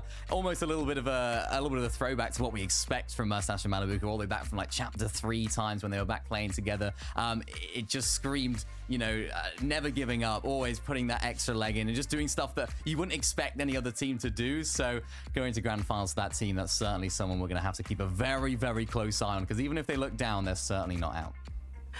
I was like watching as well with like Malabuka doing his Spider-Man performance, literally grapple hooking his way through all of those rivals to get to the second reboot van, to get to the third reboot van. We genuinely didn't think that he was going to be able to pull it off. We were even questioning the decision, because actually if you're Malabuka, you could just play for placement, you could just play for solos, knowing that the heal off is going to be difficult because you're going to suffer from that storm sickness. But there was something that was motivating that man, Levin. At that point, those last couple of limbs, I was screaming. Genuinely, I was there. I'm like, oh my goodness. Like, it is just, you do not see that from players, right? You just do not see that from just anybody. That is a special caliber of Fortnite player right there. And it's crazy because in game 1, he was trying to make similar plays, and I said, eventually, one of these games is gonna work out for them, right? Where he just makes that play to just jump in and it's gonna pay off. And I never thought it would materialize into this kind of game. And just having that deep understanding of how storm sickness works, so crucial right there, giving Mustache those med kits to go for that heal off. Just that extra level of knowledge about the game that this team have and the chemistry they have together. I mean, that is certainly a crazy game. We're not going to see another game like that for this weekend, I'm sure. Oh God, I'm literally just having flashbacks to that game now, how the two of them knew that iDrop was solo on that high ground and just like came together like absolute crocodiles ready to chop him down. Oh, it was too beautiful, you guys, and you know what? The action does not stop there, because we are ready to get into our final game of the night with Takata and Jacob Pierre. Oh, it's such disappointing. No, it's about to be the final game of the night. Malabuka Mustache had me at the edge of my seat, ready to toss the chair out the window. That's how exciting the last 4 games have been. And enough talking. Let's get into our game 5 to see who our last team is that qualifies to the grand finals.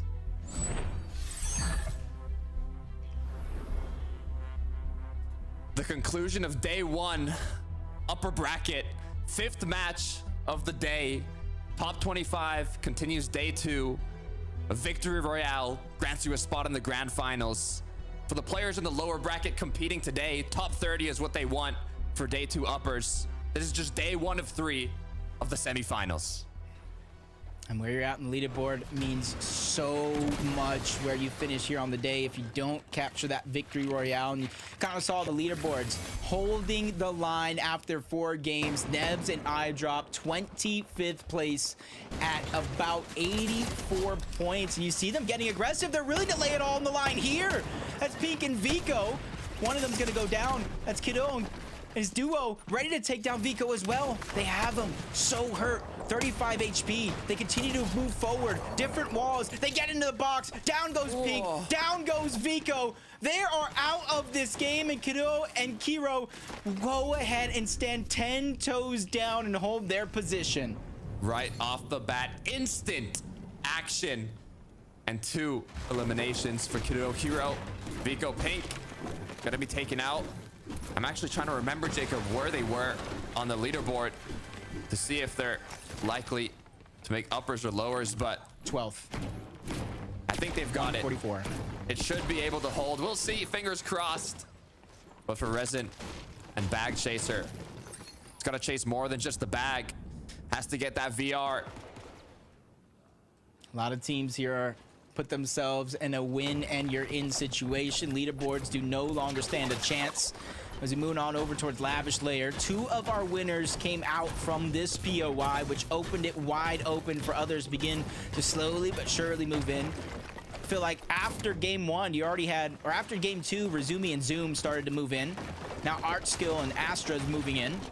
It's becoming more and more congested, and might just be a plan for some of these teams. Qualify here, figure out where I'm going to go ahead and drop another time, because it only matters if you make it that far. And you can see him just slowly but surely sneaking by, trying to catch his opponents off guard. Doesn't matter if he's peeking through a window or breaks the wall wide open. Look, Lavish Lair, there's something about it today that's been causing victory royales. I mean, I don't know what it is, Jacob, but it's got something.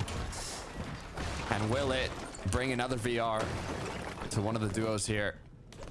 Irazumi, duo partner, up above, farming as they know their opponents down below. Don't know exactly where they are, but they know they're close. And that's every time I'm playing Lavish Layer myself. It's the building you have to watch out for. Inside of it, there's so many nooks and crannies to hide behind. Let's jump on board Vexy and Perhawa. They've been playing phenomenal all day long, just to not have their spot secured just yet. About 214 points, their first place on the leaderboard. Art Skill and Astral finally get into a fight. That's Razumi. He's going to get dropped down to just a sliver of HP and finally gets dunked on by Art Skill, who ran out of builds. Finally reunites with his teammate, and that's going to be the saving grace as Zoom has the high ground. Great shots yet again, but another team's moving in. No matter who wins this one, it's going to be hard for some of these players to come out on top and gather that medallion as Lens and his duo start to move up. Kefi and his duo start to move up as well. So much damage going through those builds, and another team is out of the lobby. Lavish Layer forcing a lot of action. No time at all to get your heal in. And even the third party might become a fourth party now, as another duo has been brought into the action here. But they're not playing as aggressive as the third party. They're kind of trying to look around, figure out the situation. Is it worth it? Do they have shield? Do we have an advantage? Do we not? The last match causes these decisions to be that much more difficult, because once you're out, that's it for the day. We saw Marius and his duo slowly but surely move up. This is a huge risk for a lot of these teams currently positioned here, ready to fight and put it all to the test. Even Yanis and Flixie going up against Kiro and Kuduo, who mathematically are in a good spot. Even if they go down here, it's gonna be hard to overthrow them. This puts a lot of pressure on Yanis and Flixie in this fight. Both of these players trading shots back and forth. Nobody wanting to back down just yet. Sometimes when you back down, you begin to look weak and get some of these other players. That's why you can see them continuously trying to fight for that piece control, give them extra peeks. They could try to fire shots on their opponents. You see Yanis just kind of stuck behind his edited wall. Flixie there as well. A lot of this position going into Kiddo and Kiro. But Amada spoke too soon. A massive shot like that will turn the fight on its side, and all advantages go right out the window from offensive to defensive. Flixie just tearing through these builds with the mythic SMG and even forcing his opponents to disengage altogether. They say, no, we're done. We know we need the VR. Both being in top 10, they've almost secured that top 25 to at least compete again tomorrow in the upbridge if they don't end up getting the VR. So they're like, you know what, it's pointless. We don't want to take the aggression. We don't want these elims. We want to get to the late game. Just like Payson and Benno here, making use of the launch pads to rotate around the edge of the zone. Already kitted up as they continue to fly through the snowy mountains. This is where they're going to need a big game. They gave themselves a chance after game 4. Move themselves inside of the top 20. I know top 25 is the threshold we're looking at, but they moved themselves even further in than that, trying to give themselves a comfortable spot on the leaderboard. And you can see nobody's really nearby for them, so it's just about looting up, giving themselves the loadout, all the materials that they need to keep themselves moving in this game. Inside the vault now, just kind of waiting, see what's happening around. As it looks like the duos are disengaging as well. You can hear the crash pads, hear the mobility coming through. Now opening up the freedom for Sandguild and Marius to kind of do as they please. As now they continue rotating and refarming. Yeah, I think with how long it's been towards Lavish Layer, a lot of players kind of got what they wanted. They've taken all the scraps. I saw at least 6-7 teams go in and out of that POI, so it's almost got to be nothing left as Vortex and Cheatin' find themselves in another early game fight against Base and SS Double. And you can see just the different layers of variation coming out from Vortex, and finally sees those third-party shots peek in, and he's assessing how risky this play is before finally disengaging on out. Cheatin' taking a little bit too many shots, so he's not feeling comfortable, and that's why Vortex is staggering himself to make sure they have a safe escape out of this fight. Minis come through. No more left for Vortexers. He's dropped it all for Cheatin'. More than just one duo in the area. Makes you have to think twice before acting aggressively, as they've decided not worth it. But once they look back and see that the engagement has started, maybe they'll want a piece of it. But for Vexy, he does not want a piece of anything right now. Crouched up under a ramp. Do they know? Will they find him? No shields to work with. So Vexy's in a position right now. You got to imagine he's qualified for at least that top 25 to make it into upper bracket 2 tomorrow. But nobody wants to go down. Nobody even really wants to have to go through that, especially realizing and feeling it all here today. You want to win. You want to bypass the rest of the weekend, get some more practice underneath your belt. So you can see them not pushing their limits and testing it just yet. As Sangills and Marius, they already got the loot out of Lavish Layer and spot another player rotating on the outskirts. He's going to be by himself. They spot out one of the only solos this side of the map before he reunites with his team. Looks like they're going to approach him, actually, as they decided it's worth it. We want to take this engagement, but is that going to be the correct decision? As aggression comes through. No peace yet, but they're continuing to look strong. Some shots back and forth.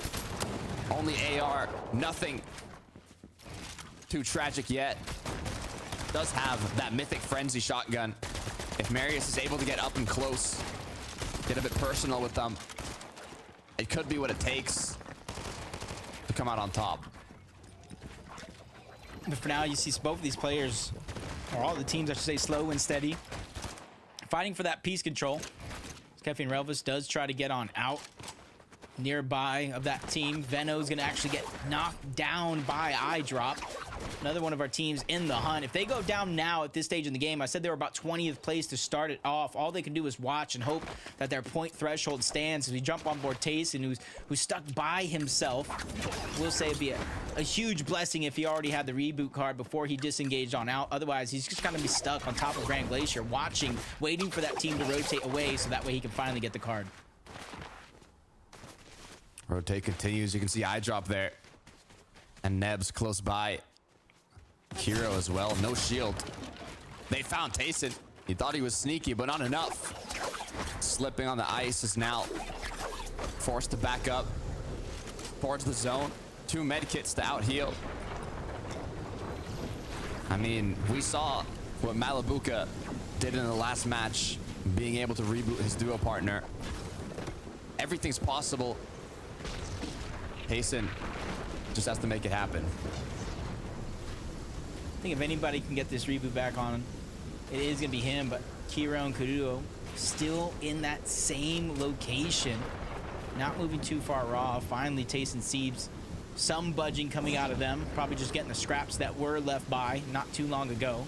So you've seen a couple teams disengage out of this position, and while they're still here, there's another team trying to gatekeep them out on the way towards the zone. So a lot of these players are going to have to watch out, and they have to remember it's not going to be that easy. Being in 20th as well, just on the borderline of getting pushed out of qualifying range.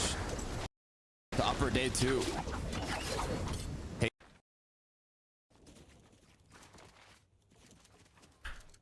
We can keep going. This team left, I'm pretty sure. Right, left as well. We can grapple now. Grapple off the tree. Grapple off the brick only. keep going on the left.